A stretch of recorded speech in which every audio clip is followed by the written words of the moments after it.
जी हाँ, आदाब व सलाम तमाम इस यूट्यूब चैनल के नाज़रीन,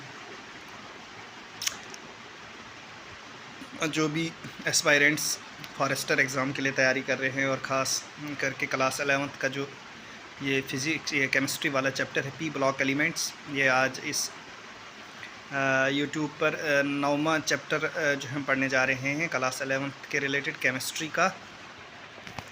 तो इससे पहले हमने एस ब्लॉक एलिमेंट्स की तमाम चीज़ें पढ़ी थी, उसके करैक्टरिस्टिक्स पढ़े थे, उसके एलिमेंट्स के बारे में पढ़े थे, ग्रुप्स और पीरियड्स के बारे में जाना था उसकी तमाम करैक्टरिस्टिक्स हमने पढ़ी थी और उसके बाद उसकी फ़िज़िकल और केमिकल प्रॉपर्टीज़ भी पढ़ी थी। तो इसमें हम पढ़ेंगे पी ब्लॉक एलिमेंट्स, यानी काफ़ी इंपॉर्टेंट है फॉरेस्टर एग्ज़ाम के लिए। यानी कि हम ये एक जो है यहाँ पे नोट्स के ज़रिए से पढ़ा रहे हैं, मतलब पूरा जो है यहाँ पे आपको मटेरियल मिलने वाला नहीं है। यानी कि ऐसे तो पूरा है, मतलब जो चीज़ ज़रूरी है एग्ज़ाम पॉइंट ऑफ व्यू से वो हम यहाँ पे पढ़ा रहे हैं। बाकी अगर आप डिटेल स्टडी करना चाहोगे तो आपको टेलीग्राम ग्रुप जो है ज्वाइन करना पड़ेगा, उसके अंदर ये पीडीएफ हम भेज देते हैं, तो पीडीएफ से आप तमाम चीज़ें पढ़ सकते हैं। बाकी जो भी इंपॉर्टेंट रहता है जेकेएसएसबी की तरफ से लिए जाने वाले एग्ज़ाम के लिए जो चीज़ें इंपॉर्टेंट रहती है वो यहाँ पे हम पढ़ा देते हैं तो इसमें हम पढ़ेंगे पी ब्लॉक एलिमेंट्स। तो कहते हैं यहाँ पे element in which the last electron enter in one of the 3 p orbitals of their outermost shell, p block elements. कहते हैं कि इसमें 3 ब्लॉक्स होते हैं, 3 ऑर्बिटल्स होते हैं पी ब्लॉक एलिमेंट्स में, जिसमें 2-2 इलेक्ट्रॉन रहते हैं, तो सारे इलेक्ट्रॉन 6 रहते हैं। तो किसी भी पी में अगर लास्ट इलेक्ट्रॉन में आ जाता है तो वो पी ब्लॉक एलिमेंट्स कहलाए जाते हैं। और जनरल इलेक्ट्रॉनिक कॉन्फ़िगरेशन जो है आउटर शेल की NS2 और NP 1 इंटू 1 to 6, यानी 1 2 3 4 5 6 यहाँ तक इलेक्ट्रॉन रहते हैं। और इनर कोर इलेक्ट्रॉनिक कॉन्फ़िगरेशन में differ which greatly influence their physical and to some extent chemical properties. और उनकी जो इनर क्लासिफिकेशन है वो कुछ एक्सटेंट जो है डिफ़र करती है, जिसकी वजह से उसमें फ़िज़िकल और केमिकल प्रॉपर्टीज़ में क्या आ जाता है, फ़र्क आ जाता है। एक सेकंड, चलिए ये हो गया ठीक। तो यहाँ पे बता रहे थे इनर कोर इलेक्ट्रॉनिक कॉन्फ़िगरेशन वो थोड़ा सा डिफ़र करती है और उसकी वजह से फ़िज़िकल और केमिकल प्रॉपर्टीज़ में कुछ हद तक जो है उसमें फ़र्क आता है। उसके बाद the block element of the periodic table consist of main group जो है 13 14 15 16 17 और 18। इसमें जो है बोरान से आप, क्योंकि हीलियम लिथियम हाइड्रोजन हीलियम वो भी पी ब्लॉक एलिमेंट में आता है। उसके बाद इसमें आता है बेरिलियम बोरान आता है, ठीक है। तो boron, carbon, nitrogen, oxygen, fluorine और हीलियम भी आता है। हाँ, यहाँ पे 18 में हीलियम आता है, ठीक है। तो ये चीज़ आपने याद रखनी है। इसमें member of the top and on the right of the p blocks are non metals यानी कि टॉप पे और राइट साइड में जो पी ब्लॉक एलिमेंट जो है नॉन मेटल्स आते हैं, जिसमें carbon, nitrogen, phosphorus, oxygen, fluorine, sulphur, chlorine, bromine, iodine और एंटी बिस्मथ आता है, ठीक है। और those on the left side of the end on the bottom और मेटल्स, क्योंकि वहाँ पे नॉन मेटल्स थे, और जो लेफ़्ट साइड और लेकिन बॉटम में नीचे आते हैं वो नॉन मेटल्स कहलाए जाते हैं, जो आपके सामने हैं, ठीक है। बिटवीन द टू और इनके दरमियान the top left side, bottom की side, lie an ill defined group of metalloids elements, इसमें मेटालॉइड आता है, जिस तरीके से ये लिखे हुए यहाँ पे, ठीक है। उसके बाद है 13 ग्रुप, जिसको बोरान ग्रुप भी कहा जाता है। उसके अलावा इलेक्ट्रॉनिक एप्लीकेशन है NS2 और NP1। उसके बाद ग्रुप मेंबर जो है बोरान है, एल्युमिनियम है, गैलियम है, इंडियम है, थैलियम है। ऑल एक्सेप्ट बोरान और metals.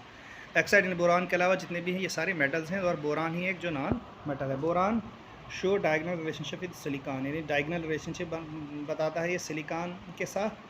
Both are semiconductors metalloids and form covalent bond, यानी सेमीकंडक्टर टाइप के हैं ये, कंडक्टर भी नहीं है और मेटालॉइड कहलाते हैं और कोवलेंट बॉन्ड भी बनाते हैं। Boron compounds are electron deficient, they lack on an octet of electron about the b atom, यानी बोरान जो है इलेक्ट्रॉन डेफिशिएंट है, एक इलेक्ट्रॉन की कमी रहती है। तो डाई बोरान जो है B2H6 is simplest form of boron hydride, boron hydride के सिंपलेस्ट फॉर्म। उसके बाद स्ट्रक्चर जो है इसका कैसा है, कहते हैं 3 centre two electron H atom are simultaneously bonded to 2B यानी boron atoms. The BH bridging bond length and greater than BH terminals. ठीक है, ये चीज़ आपने याद रखनी है। Boron oxides is acidic. Boron जो ऑक्साइड है ये एसिडिक होता है और रिएक्ट करता है वाटर के साथ और बनाता है boric acid. Aluminium compound aluminium oxide are amphoteric in nature. कहते हैं एल्युमिनियम हाइलाइट्स जो हैं इसे AlCl3 is dimer. An important catalyst in organic chemistry have an incomplete octet act as Lewis acid by accepting lone pair from Lewis base forming adducts। उसके बाद aluminium hydride जो है जिस तरीके से यहाँ पे AlH4 aluminium hydride reducing agent है ये। उसके बाद एटॉमिक प्रॉपर्टीज़ जो हैं इसकी ये हैं यहाँ पे दिखाई गई है। इलेक्ट्रॉनिक कन्फिगरेशन सबसे पहले तो बोरान की देखिए, एल्युमिनियम की, गैलियम की, इंडियम की और थैलियम की। यहाँ पे इसके सिंबल्स भी दिए हैं, आपने सिंबल्स भी याद रखने। एल्युमिनियम के Al है, गैलियम का G है, इंडियम का IN है और थैलियम का TI है। ठीक है, ये चीज़ आपने TL है। ठीक है, और एटॉमिक नंबर जो है 5, 13, 31, 49 और 81। इलेक्ट्रॉनिक कन्फिगरेशन आप हीलियम की देखें 2s2 और 2p 1, 3s2 और 3p1 इसकी जो इलेक्ट्रॉनिक कन्फिगरेशन है। उसके बाद abundance in earth crust, abundance जो है वो कितनी है क्रस्ट के अंदर इन ppm में है, ये पार्ट्स पर मिलियन जो है इसकी अबंडेंस है। आप देखिए इतना इंपॉर्टेंट नहीं है। फिर electronic atomic and ionic radii कितना है। कहते हैं कि the atomic ionic radii of the group 13 element is compare to the corresponding elements of the group second the left to right in the periodic table. The magnitude of the nuclear charge increases but the electron are added to the same shell. These electrons do not screen each other, therefore the electronic experience greater nuclear charge. यानी इसमें nuclear charge ज़्यादा रहता है। वजह क्या रहती है, लेकिन जैसे हम 13 से 14 ग्रुप की तरफ चलते हैं तो आयनिक रेडिया जो है वो कम होता है, क्योंकि जो न्यूक्लियर चार्ज है वो बढ़ जाता है, क्योंकि जो शील्डिंग है बाहर के इलेक्ट्रॉन्स की वो क्या हो जाती है, वो बढ़ जाती है। इलेक्ट्रॉन्स बढ़ते हैं बाहर, इस वजह से अट्रैक्शन ज़्यादा हो जाती है बाहर के इलेक्ट्रॉन्स की, तो अट्रैक्शन होने की वजह से इसका न्यूक्लियर रेडिया थोड़ा कम हो जाता है। ठीक है, in other words the effective nuclear charge increase and दस न्यूक्लियर चार्ज इंक्रीज होता है, साइज जो है डिक्रीज़ होता है। ये चीज़ मैंने बोली, आयनिक रेडिया जो है वो क्या हो जाता है, डिक्रीज़ हो जाता है। Therefore the element of this group है smaller size than the corresponding element of the second group. बिल्कुल यही चीज़ मैंने आपको पहले बोली है। कहते हैं moving down the group both atomic and ionic radii are expected to increase to the addition of the new shell. लेकिन जब हम डाउन द ग्रुप चलते हैं, नीचे की तरफ चलते हैं, तो शेल इंक्रीज़ होने की वजह से क्या होता है, क्योंकि इलेक्ट्रॉन जो है सेम रहता है क्योंकि एक ग्रुप के अंदर इलेक्ट्रॉनिक कन्फिगरेशन जो आउटरमोस्ट कन्फिगरेशन है वो सेम रहती है।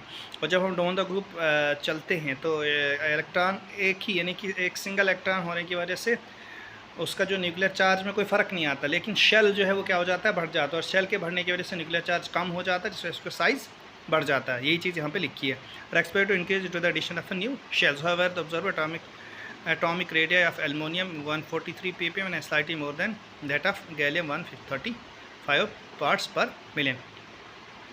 यहाँ पे कुछ मतलब ये थोड़ा एक्सेप्शन है ऑब्जर्व्ड एटॉमिक रेडियस, ये एक्सेप्शन है कि एल्युमिनियम का जो ज़्यादा है और गैलियम का, वरना दोनों ग्रुप जो है क्या होता है, इंक्रीज हो जाता है। फिर ionization energies, the first ionization energy of 13 group element is less than that the corresponding member of the alkaline earths. ठीक है, कहते हैं the shape decreases in ionization enthalpies, ionization energies from boron to aluminum की decrease हो जाती है due to the increase in charge.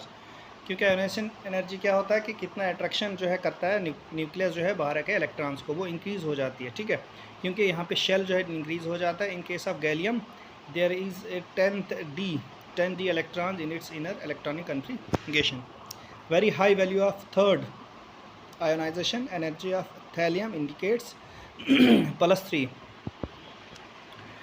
ionization oxidation number state। oxidation number जो है +3 है, state is not stable, rather +1 is more stable for thallium। यानी कि +3 जो है स्टेबल नहीं है ज़्यादा, +1 ज़्यादा स्टेबल रहता है। इलेक्ट्रोपॉजिटिव और metallic character, sorry, the element of the 13 are less electropositive, यानी कि जो है less electropositive as compare to the group of second। on moving down the group electropositivity metallic character increases because ionization energy decreases। boron is a non-metal while the other elements are typically metals। while यहाँ पे लिखा है, जो बाकी जो है metals हैं ये है नॉन मेटल, जो पहले मैंने बात की थी इसके बारे में। ठीक है, फिर ऑक्सीडेशन स्टेट्स क्या होती हैं इनकी, देखो यहाँ पे ऑक्सीडेशन स्टेट आप देख सकते हैं।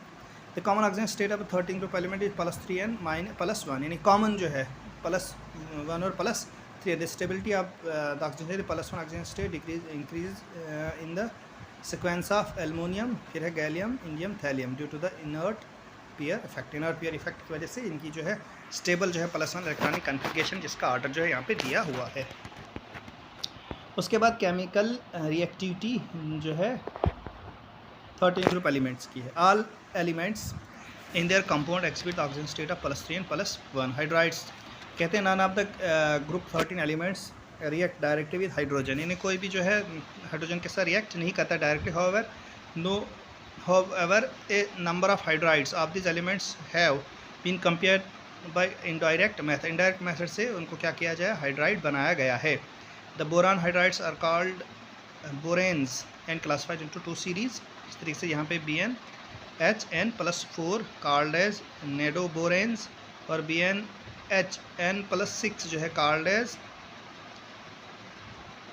एरेक्नोबोरेन्स। ठीक है, ये यहाँ पे इंडस्ट्रियल फिर रिएक्शन यहाँ पे दिखाई गई है जिस तरीके से यहाँ पे देख सकते हैं। उसके बाद लेबॉरेटरी मेथड है, ये उतना इम्पोर्टेंट नहीं है। ये स्ट्रक्चर यहाँ पे दिया है, स्ट्रक्चर भी आपके लिए इम्पोर्टेंट, ये सब इम्पोर्टेंट कैरेक्टरिस्टिक ऑफ बोरेन यहाँ पे आप देख सकते हैं। ये कुछ केमिकल प्रॉपर्टीज़ हैं, ये उतना इम्पोर्टेंट नहीं है। ऑक्साइड्स वगैरह जैसे हाँ देख सकते हैं आप, अगर आपको लगता है कि इम्पोर्टेंट है तो आप इसे चेकआउट कर सकते हैं वीडियो को पॉज करके। तो मुझे नहीं लगता ये इंपॉर्टेंट उतना है। जिस चीज़ मैंने आपको बोली, इसकी ऑक्सीजन नंबर वगैरह, ऑक्सीजन स्टेट, स्टेबिलिटी आपने थोड़ा देखना है, बाकी इसमें कोई ज़्यादा इंपॉर्टेंट नहीं है। उसके बाद ग्रुप 14 एलिमेंट्स की कार्बन फैमिली के बारे में पढ़ेंगे। कहते हैं group 14 carbon, silicon, germanium, tin और लेड, ये चीज़ आपने याद रखनी है। जनरल जो इलेक्ट्रॉनिक कन्फिगरेशन है बोरान फैमिली की NS2 और NP2। कोवेलेंट रेडिया जो है, covalent radii expected to increase from carbon to silicon, यानी इस कार्बन से सिलिकॉन की तरफ जो है इसका जो है एटॉमिक कोवेलेंट रेडिया जो है वो इंक्रीज़ हो जाता है। अब इंक्रीज़ उसी वजह से होता है जैसे मैंने बोला, क्योंकि इसकी जो न्यूक्लियर चार्ज है वो कम हो जाता है, क्योंकि शेल बढ़ते हैं और शेल के बढ़ने की वजह से उसका जो न्यूक्लियर रेडिया है वो बढ़ जाता है, इसका जो कोवेलेंट रेडिया बढ़ जाता है। From SI to PB small increase in is found, तो थोड़ा सा फिर देखा गया है कि बढ़ता है। फिर नाइट्रोजन एंथैल्पी जो first ionization enthalpy of the 14 group are higher than those of corresponding group 13 elements, यानी कि फर्स्ट आयोनाइजेशन एंथैल्पी जो है वो थोड़ी ज़्यादा होती है बाकी 13 ग्रुप के एलिमेंट्स से। 14 ग्रुप के एलिमेंट की जो है एंथैल्पी जो फर्स्ट आयोनाइजेशन है वो थोड़ी ज़्यादा होती है। Electronegativity, group 14 elements are smaller in size as compare to the 13 element, that is why the group element are slightly more electronegative than the group of 13। कहते हैं 13 ग्रुप एलिमेंट से 14 group जो है थोड़ा जो है उसका इलेक्ट्रोनेगेटिव साइज़ उसका थोड़ा कम है। क्यों साइज़ कम? उसकी इलेक्ट्रोनेगेटिविटी ज़्यादा है। और जब हम आगे की तरफ चढ़ते हैं पीरियड के अंदर, तो पीरियड के अंदर इसकी जो इलेक्ट्रोनेगेटिविटी वो बढ़ती रहती है। 15 की इससे ज़्यादा होगी, 16 की इससे ज़्यादा होगी, 17 की इससे ज़्यादा होगी। और जब हम डाउन द ग्रुप चलते हैं तो डाउन द ग्रुप इसकी इलेक्ट्रोनेगेटिविटी कम हो जाती है, क्योंकि शेल जो है बढ़ जाते हैं और न्यूक्लियर चार्ज कम हो जाता है। केमिकल प्रॉपर्टीज़, कार्बन और सिलिकॉन मोस्टली है शो +4 ऑक्सीजन स्टेट, और कार्बन जो सिलिकॉन है मोस्टली जो है +4 ऑक्सीजन स्टेट, जो आपको पता है ये टेट्रावैलेंट है। कार्बन जो है टेट्रावैलेंट और सिलिकॉन भी tetravalent. Germanium form stable compound in +4 state, where few compounds only few compound जो है +2 स्टेट में दिखाता है, बनाता है। Tin form compound in both oxygen states, lead compound in +2 states are stable and in +4 state are strongly oxidizing agent जो है बनाता है। और एक्सेप्शन है Pb4SnF और आर आयनिक इन नेचर, ये भी चीज़ है। फिर केमिकल प्रॉपर्टीज़ है डायमंड, थोड़ा ग्रेफाइट और फ्लोरेंस जो है आपने देखना है इलेक्ट्रॉनिक फॉर्म ऑफ कार्बन जो है। डायमंड जो है वो carbon atom undergoes sp3 hybridization है। Each carbon is tetravalent linked to the 4 other carbon atoms. Graphite जो है कार्बन sp2 हाइब्रिडाइजेशन स्टेट दिखाता है। Graphite has 2 dimensional sheet like structure consistent number of hexagonal rings fuse together, ठीक है। Graphite जो है conduct electricity along the sheets, it is very soft and slippery. और fullerenes जो है, fullerenes was discovered collectively by 3 scientist, namely R.E. स्मैले, R.F. Coral और H.W. क्रूटो। ये चीज़ आपने याद रखनी है, थोड़ी सी साइंटिस्ट के नाम याद रखें। सब important compounds of carbon and silicon, ये चीज़ यहाँ पे देखनी है, ये इंपॉर्टेंट नहीं है। उसके बाद लेबॉरेटरी मेथड जो है यहाँ पे आप देख सकते हैं, नहीं है इम्पोर्टेंट उतना, इलेक्ट्रॉन वगैरह ये इम्पोर्टेंट नहीं है, आप देख सकते हैं।